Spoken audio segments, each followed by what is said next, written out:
Right, welcome back. कैसे हैं आप सब? आज हम इनकैप्सुलेशन के टॉपिक को समझने वाले हैं। इनकैप्सुलेशन क्या होता है, क्यों यूज़ किया जाता है, कॉन्सेप्ट पाइथन में ये का एक अच्छा सा कॉन्सेप्ट है। जैसे इनहेरिटेंस एक कॉन्सेप्ट है, पॉलीमॉर्फिज्म कॉन्सेप्ट है, वैसे ही ये जो इनकैप्सुलेशन है ये भी बहुत यूज़ होने वाला एक अच्छा सा कॉन्सेप्ट है। अब ये करता क्या है, चलिए मैं एक एग्जांपल के साथ समझाता हूँ। कंप्यूटर के डिफरेंट पार्ट्स होते हैं, कीबोर्ड हो गया, माउस हो गया, आप इनको रोज़मर्रा यूज़ करते हैं। तो अगर मैं स्पेसिफिकली माउस का ही अगर एग्जांपल लूँ तो आपको कितने फंक्शन यूज़ करने को मिलते हैं माउस के? आपको कितने मिलते हैं एज ए यूज़र? आपको 3-4 मिलते हैं। कौन सा? एक मूव करने का, कर्सर मूव करने का, दूसरा एक राइट क्लिक से क्लिक करने का, ठीक है, यहाँ पे क्लिक करेंगे, यहाँ पे लेफ़्ट क्लिक से यहाँ पे क्लिक करेंगे, और दूसरा राइट क्लिक करके प्रॉपर्टीज़ वगैरह चेक करने का। जैसे मैं यहाँ पे राइट क्लिक करता हूँ तो ये ड्रॉप डाउन आ गया मेरे पास, ये देखिए ये ड्रॉप डाउन हो गया, सही है, इस तरह से। और दूसरा scroll up, scroll up, scroll down, बस इतने ही माउस के अंदर आपको ऑप्शंस मिल रहे हैं। पर अगर आप सोचें तो माउस में सिर्फ इतने ही फंक्शंस हैं? नहीं, क्योंकि माउस इतना अच्छा सा बड़ा बड़ा काम कर रहा है, तो इसके अंदर सिर्फ इतने ही ऑप्शंस नहीं हो सकते। इसमें और भी ऑप्शन हो सकते हैं, जैसे स्क्रॉल के लिए दूसरे भी फंक्शंस हो सकते हैं। दूसरे फंक्शन होते हैं, कहने का मकसद यही है कि दूसरे फंक्शंस होते हैं, कुछ ऐसे भी फंक्शंस होते हैं कि जो आपको दिखाई नहीं देते, काम करते हैं पर आपको दिखाई नहीं देते। फंक्शंस के अंदर फंक्शंस होते हैं और दूसरे वगैरह मेथड्स होते हैं, पर आपको जो एक्सेस दी गई है उनको 3-4 ही दे दी गई है। ये आप स्क्रॉल वाला, राइट क्लिक, लेफ्ट क्लिक, और मूवमेंट, कर्सर मूवमेंट वाला, माउस को मूव करने वाला, बस इतने ही आपको ऑप्शन दिए गए, पर फंक्शंस और भी हैं। तो इसलिए ऐसा ही आपको अगर ऊप में अगर आप कोई काम कर रहे हैं, ऊप में अगर आप कोई प्रोग्राम बना रहे हैं, तो आप सारी डिटेल्स दे देंगे अपने यूज़र को, सारी एक्सेस दे देंगे अपने यूज़र को। अब अगर आपका जवाब हाँ है तो आपका तो प्रोग्राम छेड़खानी से बचा हुआ नहीं है।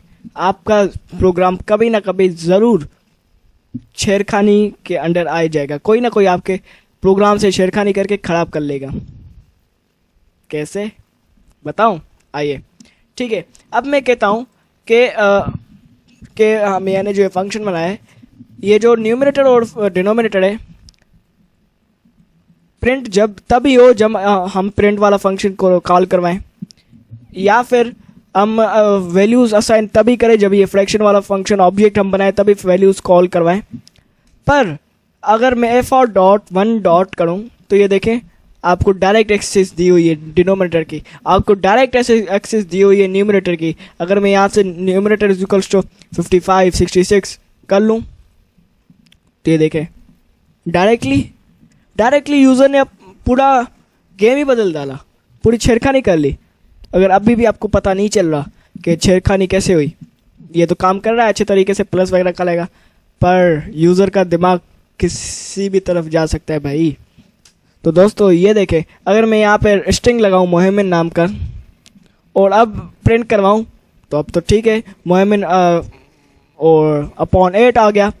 पर ये अगर मैं प्रिंट करवाऊँ और ऐड करवाऊँ FR1 प्लस FR2, ठीक है, अब ये कैसे होगा? एरर आ जाएगा, हमारा प्रोग्राम उस यूज़र की छेड़खानी की वजह से बंद हो जाएगा, ख़त्म हो जाएगा, फिनिश।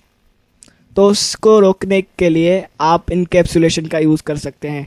इनकैप्सुलेशन क्या है? सिंपली हम इनकैप्सुलेशन की मदद से हम अपने जो मेथड्स होते हैं, अपने एट्रीब्यूट्स होते हैं, उनको हाइड करवा सकते हैं।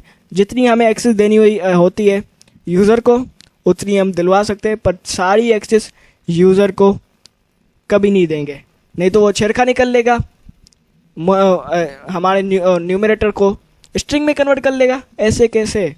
ये तो रूल्स के अगेंस्ट है। फ्रैक्शन में स्ट्रिंग को हम फ्रैक्शन में कैसे कैलकुलेट करें? गलत है ना? ऐसे ही तो ये एरर दे देगा, ये काम नहीं करेगा। तो हम इससे कोई बचाने के लिए हम कहेंगे कि fr1 डॉट हम जब करें तो यूज़र को डायरेक्ट एक्सेस ना मिले हमारे एट्रीब्यूट्स की, डायरेक्ट एक्सेस ना मिले हमारे मेथड्स की, डायरेक्ट एक्सेस ना मिले हमारे किसी भी ऑब्जेक्ट के पार्ट की जो हमने लिखा है। हम जितनी दिलवाना चाहते हैं, जैसे हमने प्रिंट दिया है वो करवा सकते हैं, कर ले भले, हमने दिया है यही इसके लिए प्रोग्राम बनाए तो ये भले करे, कोई मसला नहीं। ऐड करवाए, माइनस करवाए, ये इसके लिए हमने फंक्शन बना के रखे हैं। इसमें अगर कोई कुछ करेगा भी, डेटा देगा लेगा, तो इसमें कोई मसला नहीं है।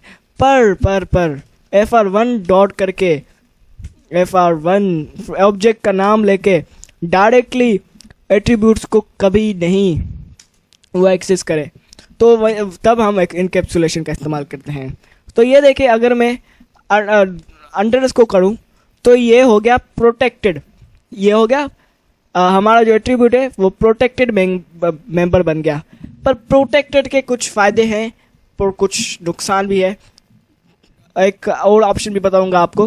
प्रोटेक्टेड का क्या है, fr1 डॉट करूं और यहाँ पे न्यूमरेटर हट गया, क्यों? क्योंकि हमने प्रोटेक्टेड का है। यहाँ पे लिस्ट में तो नहीं आएगा, लिस्ट में नहीं आएगा, ठीक है।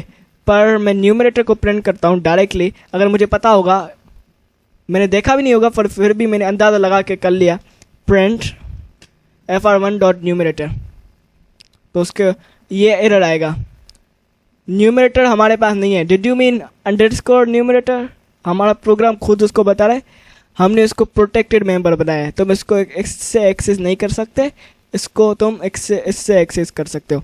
अब जब हमारा यूज़र पता चल गया यूज़र को, तो हम इससे एक्सेस कर सकते हैं। फिर से आया, उसने इससे कर लिया, ये देखें प्रोटेक्टेड मेंबर को अंडरस्कोर लगा के उसने फिर से एक्सेस कर लिया, ये देखें प्रिंट किया।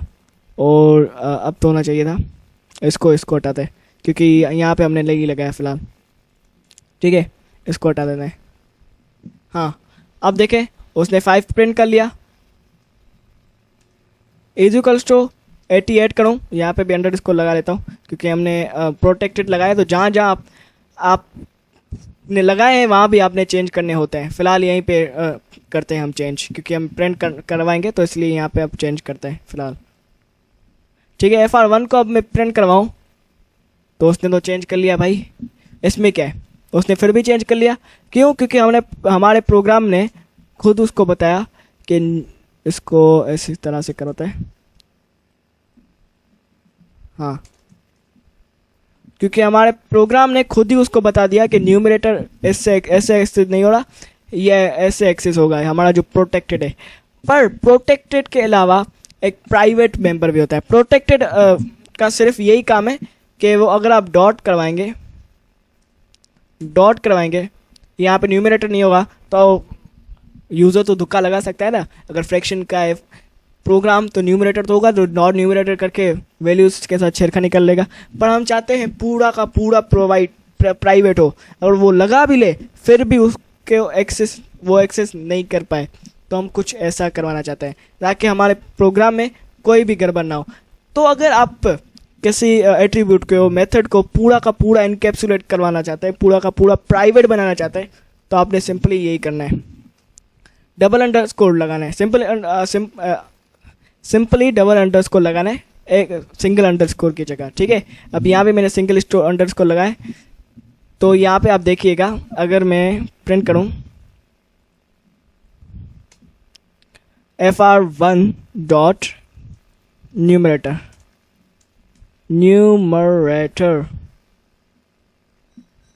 तो वो कहेगा न्यूमरेटर नाम का कोई है ही नहीं फंक्शन, और बताएगा भी नहीं कि हमने इसको प्राइवेट करके रखा है या कुछ। अगर हमें पता भी चल गया अंडरस्कोर करके भी हमने इसको एक्सेस कर लिया, तो फिर भी इसको एरर देगा कि अंडरस्कोर न्यूमरेटर है नहीं, ऐसा कुछ है ही नहीं हमारे पास। जाओ भाई, हमारे प्रोग्राम के साथ तुम छेड़खानी नहीं कर सकते, ऐसा कुछ है ही नहीं, हम कैसे दें? तो इस तरह से हम अपने प्रोग्राम को छेड़खानी करने से बचा सकते हैं। वो फंक्शंस तो यूज़ कर पाएगा जो हम देंगे उसको, जैसे प्रिंट करवाने वाला, सब सब्ट्रैक्ट करने वाला, ऐड करने वाला, ये तो कर पाएगा, पर वो ऑटोमेटिकली डायरेक्टली नहीं कर पाएगा। ये अब पूरा का पूरा प्राइवेट है। तो जब हमें प्राइवेट मेंबर किसी को बनाना होता है तो हम डबल अंडरस्कोर वाला एक्सेस मॉडिफायर, प्राइवेट करने के लिए डबल अंडरस्कोर को एज एक्सेस मॉडिफायर यूज़ करते हैं और उसको पूरे चीज़ को वो कर लेते हैं, हाइड कर लेते हैं, ठीक है। अब यहाँ पे वो एक्सेस मॉडिफायर जो हमने बताया प्राइवेट करने के लिए पूरा का पूरा डबल अंडरस्कोर तो लगाते हैं। अब कहाँ लगाते हैं ये मैं बताता हूँ। जब भी आपको किसी प्राइवेट करना हो तो आप उसको नाम से पहले, ये देखें सेल्फ के बाद नहीं, किसी का भी नाम रखने से पहले, जैसे मैंने इसका न्यूमरेटर नाम रखा है तो उसको नाम रखने से पहले अंडरस्कोर लगा दूंगा, ये प्राइवेट बन जाएगा। डिनोमिनेटर को भी अंडरस्कोर नाम रखने से पहले वो बना लूँगा, क्या प्राइवेट बना दूंगा। ठीक है, प्राइवेट बना लिया तो अब मैं FR1 डॉट करता हूँ तो यहाँ इसको नहीं न्यूमरेटर भी नहीं देखेगा और डिनोमिनेटर भी नहीं देखेगा। ठीक है, मज़ा आ गया। अब हमारा जो प्रोग्राम है वो प्रोटेक्टेड है, प्राइवेट है, प्रोटेक्ट हुआ पड़ा है। अब उससे कोई भी छेड़खानी नहीं कर सकता। यही अगर आपको अंडरस्कोर करना है तो यहाँ पे कोई ऐसा फंक्शन तो नहीं बनाया सिंपल वाला, पर अगर आपको कोई फंक्शन भी बनाना हो तो DEF लेट्स से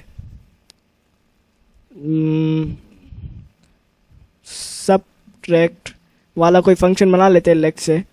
ठीक है, सबट्रैक्ट वाला फंक्शन बना लेते हैं, ये बना लेते हैं और यहाँ पे पास करवा लेते हैं।